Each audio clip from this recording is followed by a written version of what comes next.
Yo, welcome back to another Division 2 video. I appreciate you guys clicking on today's video. And as you can tell, we're going to be showing you my shotgun build that I did preview in a gameplay video. I said if I hit 120 likes, I'll release the build. And here I am. Today, I'm going to show it to you. So if you're new to the channel, I would appreciate if you hit that subscribe button. We're around 40 subscribers away from 6k, so I would appreciate that a lot. And if you're enjoying the content you're seeing so far on the channel, just smash that like button. So let's just get straight into this build. I'm not even gonna waste time. So as you can see, I'm running 2511, a Grupo piece, Sokolov, a Seska, and a Badger Tough. So let me just go into the weapons before I get into anything else. As you can see, I'm running an MP5. We got preservation on this MP5. And if you didn't know what that is killing an enemy repairs 10% armor over 5 seconds. Headshot kills improve the repair by additional 10%. So before I go into anything else, I just want to show you guys what this actually does. So let me just break my armor. We're going to get a kill with this weapon. So let's just kill this elite NPC. And if you see my bars, you can see it's slowly regenerating. So we got around 3.5 bars from shooting at the body and killing the enemy. Now, if you're a headshot guy and you can aim and you're good at shooting and you're maybe on PC, this could help a lot. But if you're on console, you're mostly hitting body shots. However, if you can hit body shots and then at the last minute before you get the kill, you shoot the head, it's gonna count as a headshot kill. So let me just show you guys. If I shoot the body, hold on, I forgot to reload. Shoot the body and then shoot the head, I got a headshot kill, and as you can see, the regeneration is much faster and it's healed me by a lot.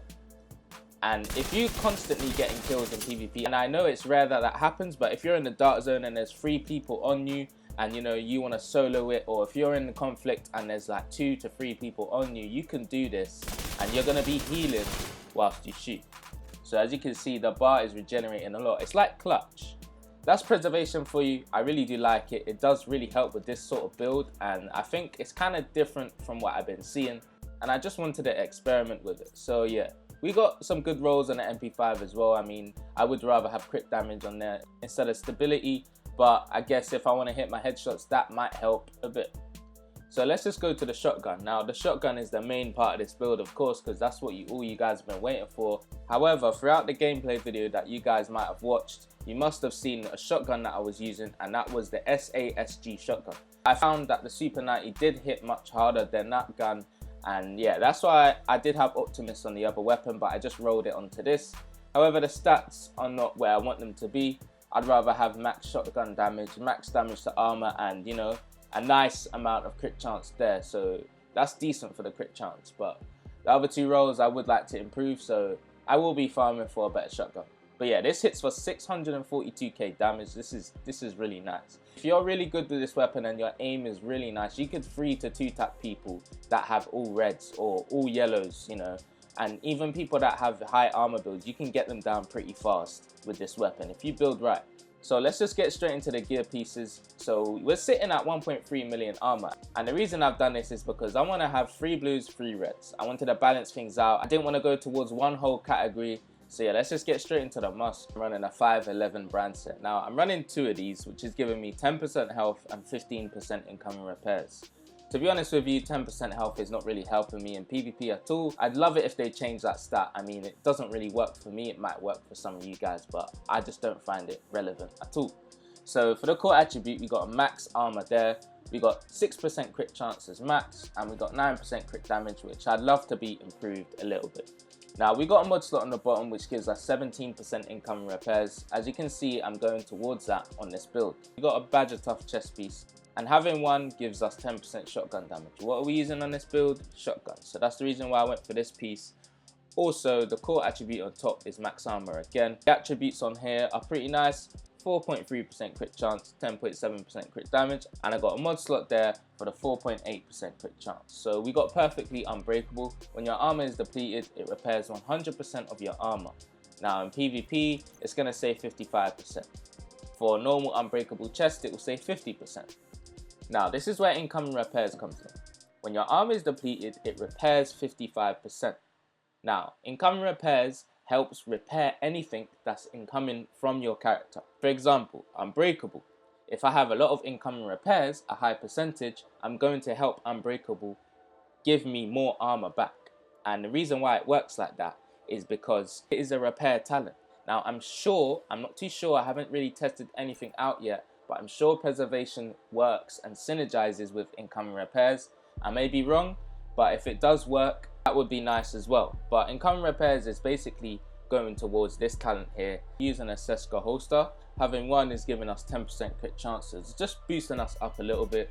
We got 15% weapon damage, which is a max roll, which is nice, and we got 10.6% crit damage. We got no crit chance there because, I mean, we don't need it. We're basically sitting at max for the SMG, but you know, we're not using SMGs mostly, we're using a shotgun, so I don't mind having crit chance there, but I would have something else if I could. I don't know what yet. But yeah, for the knee pad, we got a Sokolov knee pad, and this is giving us 10% damage to the SMG. We got 11.3% weapon damage on the top, which is decent. We got 10% crit damage and a max roll of crit chance of 6%. So as you can see, I'm running a red on this one, and I got crit chance and crit damage. So I guess it's helping out the build as I said it was. Now going towards a build with crits, I would always suggest having a Grupo piece. Without a doubt, you should always have a Grupo piece on. And having Contractor's gloves on for a crit build with certain weapons, I wouldn't say is ideal. I mean, it does look good having this on with the Fox Prayers, but I would say if you're doing this, do it with an LMG, because it would help with the LMG. I mean, if you're going just basically for crits, this is just what I would say to have on your gear. You must have a Grupo. We got 11% weapon damage, max roll of crit chance, and 10% crit damage there. Now for the main part of the build, we got a 511 backpack. So we got a max roll of armor on top, max roll of crit damage. We got explosive resistance, which obviously I'd like to change, but I don't mind having it there for now. It's what we get, we're gonna use. And we got 18.6% incoming repairs mod set. Now for the backpack talent, we got Versatile. Amplifies total weapon damage for 10 seconds when swapping between your primary and secondary weapons if they are different. And as you can tell, we're not using the same weapons here. We're using an SMG and a shotgun, so they're both different, so this is what's gonna proc Versatile. 35% to enemies within 15 meters for shotguns and SMGs. What am I using? A shotgun and an SMG. So this synergizes really well, it's gonna work. It's gonna hit hard, and when you're in them situations and you want to deal damage, this is all you do. You just switch your weapon to the gun you want to do more damage with, and it's gonna proc Versatile. Especially if you're up close with that shotgun. Boy, man, if you hit your shots right, even if you hit headshots, they're gone. You can look at the other stats if you're using other weapons as well, if you want to do different types of builds.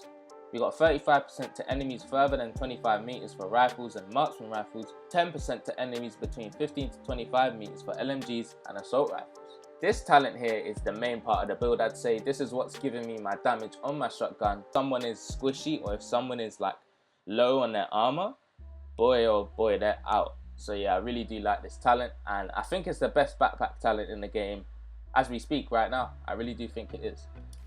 But what I'm gonna do is I'm gonna just show you my two skills I'm using. I'm using a jammer. Now some of you might say I should have went for the bleed hive, etc. The reason why I'm using a jammer is because a lot of people are using bleed hives or defender drones. If I pulse them with this, I'm gonna destroy that. Having that in the fight is very essential, especially if someone drops a bleed hive on you, can quickly jam it and then carry on shooting. Now let me tell you something as well, what this jammer synergizes with. It synergizes with Preservation. And you guys must be thinking, what's he talking about? Killing an enemy repairs 10% of your armor over 5 seconds. So if I use a jammer on someone's skill and I'm running with this weapon in my hand and I destroy their skill and they're shooting me, Preservation is gonna proc. The reason why it's gonna proc is because I've just destroyed a skill and it's gonna act like I've destroyed an enemy. Towards some talents, destroying skills acts like it's a real enemy. The reason for that is because it's coming from that player. So just remember that, guys. If you want to use Preservation, I would suggest it, man. It's really nice in PvP. I never really tested it. I thought, let me have a go. For the SMG, of course, we're sitting at 60% because it's not hard to get 60% crit chance on SMGs at all. They come with crit chance. We got 107% crit damage. Now, I would like to have this higher, but of course, because we're going for certain pieces and trying to synergize with certain talents, etc., we're not hitting that. We're not going any higher, and my pieces, not all of them are perfect, but let's just switch the weapon because the main part is the shotgun. We got 44% crit chance and basically touching 118% crit damage. Now, I would like to get that up higher. I know I can, but it's gonna, you know, sacrifice certain things. Now, let me just go to what's helping the build quite a lot. It's keeping me alive. Is incoming repairs. We got 50% incoming repairs. And the reason why I say this is nice is because Unbreakable gives you 55% of your armor back. 55% plus 50% is over 100% armor back. So if you want to get Unbreakable to proc your armor to your full bar and help you out to its max potential, just make sure you have at least 50% incoming repairs. We got 15.8% explosive resistance.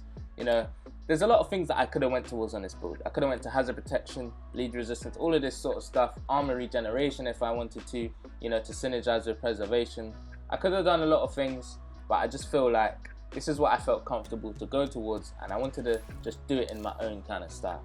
As most of you know, a shotgun like this is going to take long to reload. Now there's 3 ways of, you know, helping this out. So let me just show you how long the reload is anyway. Now it's reloading. So that was a very long reload. Now what you guys can do is you can equip a reload speed mod right here. The second thing you can do is what I do, and it's up to playstyle. It might not be for you, but it's just what I do. So I'm going to show you guys how I do it. So because I strafe a lot and I try to, you know, get out of people's bullets and try to survive a little bit more as I'm in gunfights, I can be strafing, and when I get down to the last 2 bullets of shooting the person, I strafe around a bit, I reload, and when I get to the 4th bullet, I melee attack. And what that does is it cancels the reload, which means I have another 4 shots, you know, to go, and I reload again, and when I get to 4, I melee, and I do another 4. So I mean, 4 shots with the shotgun is enough for me in PvP. I do find that if I have versatile procced and, you know, the person is squishy, or if the person just has, you know, average armor, I will put them down. It's just, I feel like this is what I would do, this is how I play, it's my play style. So I just thought I'd share that with you guys. If you want to try it out, I don't know if it will be for you, but yeah, I find it works for me. It does seem like a long animation when you melee, but it's something that helps me out, which I will continue to do. But yeah guys, I just wanted to put that across. But yeah guys, that's the build. I mean, you guys can put in the comments on how you'd switch this up, how you'd change things around, what sort of builds you're running at the moment, and what you like best. And even if you like shotguns or not, just comment below, man. I do appreciate all your comments and your thoughts. I take them in and I reply as soon as I can. Appreciate all the support towards the channel. I hope you enjoyed the gameplay video. I did put only a little bit at the start of this because I did a full gameplay video for you guys to, you know, show you the build. Really appreciate if you click that sub button. We're so close to 6K subscribers, and if you're enjoying the content and you enjoyed this video so far, make sure you hit that like button. It would be much appreciated. It does help out the channel. So tired, my character hasn't even slept. He's been up all night, you know, scraping across the floor. He's a cleaner now at the base of operations. So yeah, anyway guys, it's been Division Addiction, and I'm out. Peace.